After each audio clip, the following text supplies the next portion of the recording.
So you want to know how to check the depth of a tyre on a car properly. In the UK, the legal limit's 1.6 millimetres. Here's an easy way to check how to do it. If you don't have a tyre depth gauge like this, I'll show you how to use this properly. Then there's another very easy way to tell if your tyres are still legal. So hope you enjoy and find this useful. So if you don't know what this is called a tyre depth gauge. Okay, now you can get these off of Amazon, very cheap, or Halfords, just Chris, just the same.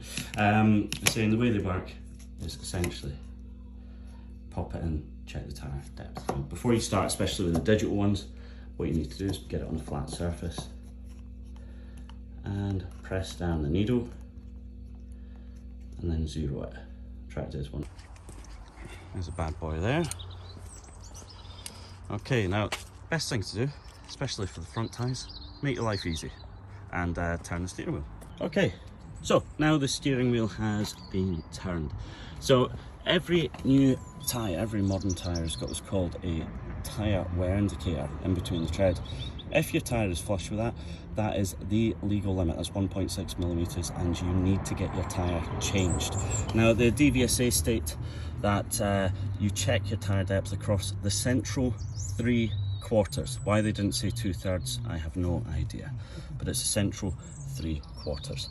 So the way you do it is you pop your tyre depth gauge onto the tread, press it down. Brand new tyres are roughly about 8 millimetres. So as you can see, this one's a 6.3 after doing about 7,000 miles. Slow mileage.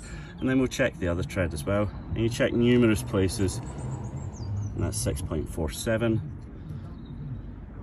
Check that again. As you can see, 6.06.